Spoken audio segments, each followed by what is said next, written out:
Hi, and welcome to the Bead Flower Studio. I'm Fen. In this web series, I'll be showing you the basic techniques on how to make French beaded flowers. French beaded flowers is an art that started in the 1500s, where French maids would take discarded beads for making gowns. They would string them on wire and form and shape them into flowers. I've been making French beaded flowers for the last 13 years.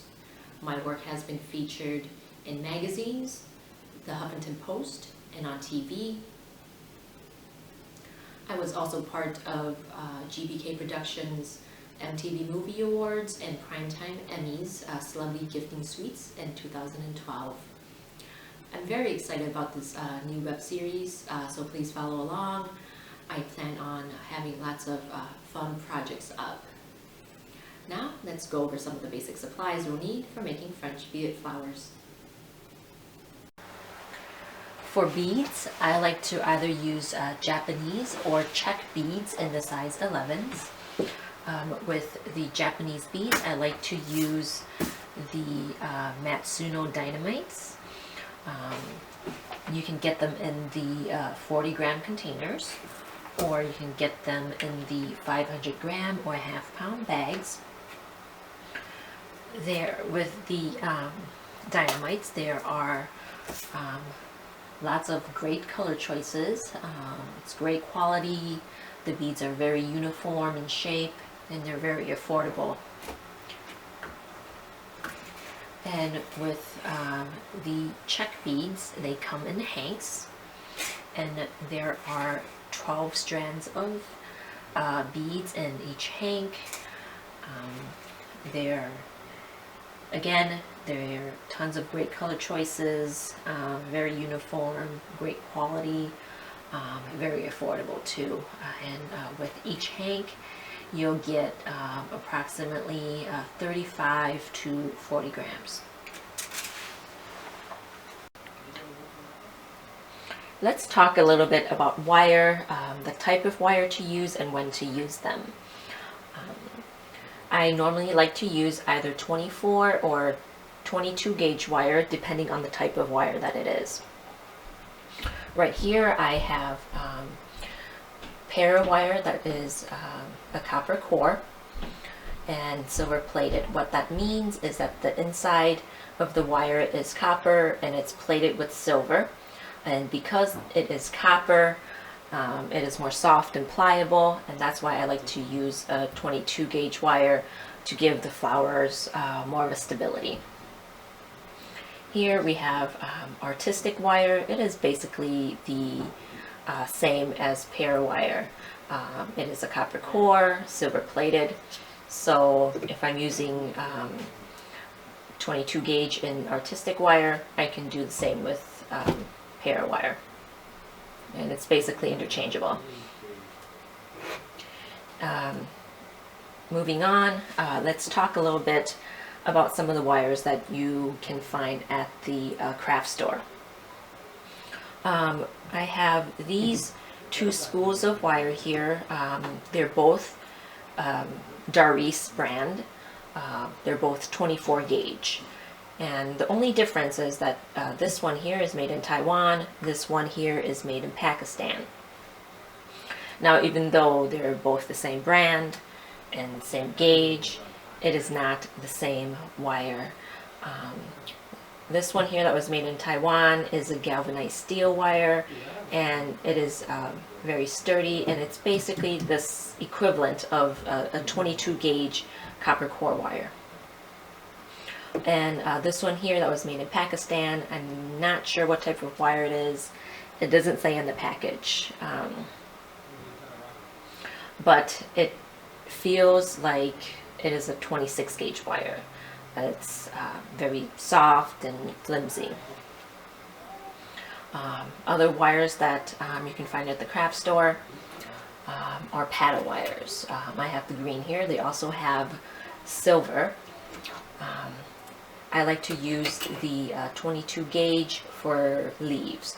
They have a nice coating on them that is very nice. It doesn't come off, so it works really well for leaves. You can either use 24 or 22 gauge, but most times I will just go with the 22 gauge, because that's just what I like to use. And while we're on the subject of wires, you also need to get stem wire for putting your flowers on.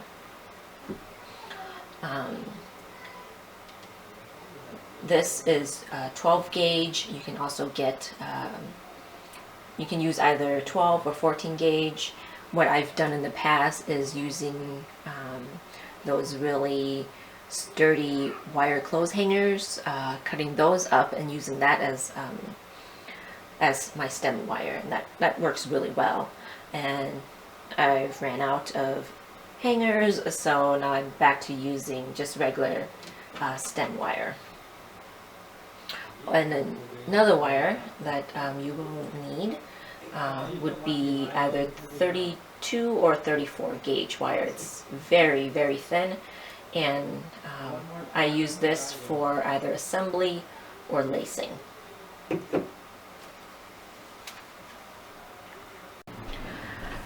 I do want to mention that you can also get 26 gauge silver paddle wire at the craft store, and it is very nice to use if you're a beginner and you're looking to practice. That type of wire is very pliable and very easy to work with to start out with. Or if you can't find the silver paddle wire, you can also use the 24 gauge spool wire from Darby's to practice. It's good for practice, but I wouldn't recommend using it once you're a little bit more serious about making beaded flowers. Once you've gotten some experience under your belt, then I would graduate to the copper core wire. It's better quality and is non-tarnish. This is a bead spinner. It is a tool that helps you get beads on wire fast.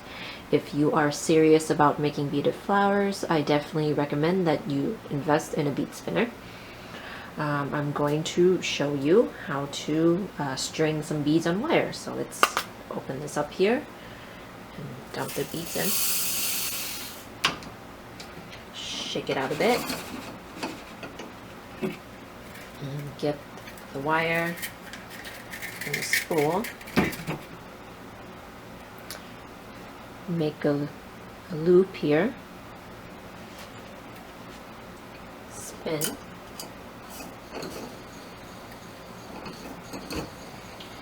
And then stick the loop in here. Just kind of skim a little bit towards the top.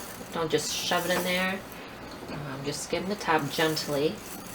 And then by sheer chance, the beads will jump onto the wire. You see that?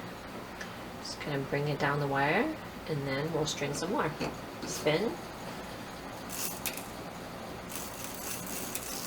And of course, beads will jump out onto your workspace, which is perfectly fine and normal.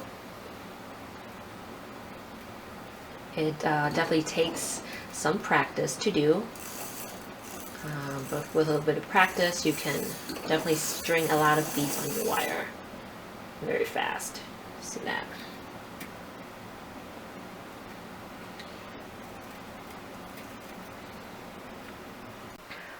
For assembly, you'll need fluoro tape, thread, and floss. The fluoro tape obviously is to secure everything together. The thread is to assemble the petals onto the stem wire. It is not something that is traditional. It's not in any of the French beaded flower books or online. It's something that I started doing, and it has worked really well to keep the bulk down on my stems. So that's what I've been doing all these years. And also the floss is to floss your stems to give them a nice glossy and pretty look. And this is DMC metallic floss, and you can find that at the craft store. With making beaded flowers, you really don't need any fancy tools. the best tools are your hands. But to actually make it a little bit easier, you can use wire cutters. And when I traveled, I used nail clippers, and that cuts the beading wire just fine.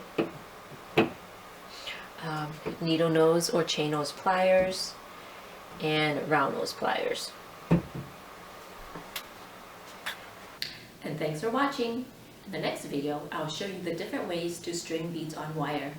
Until next time.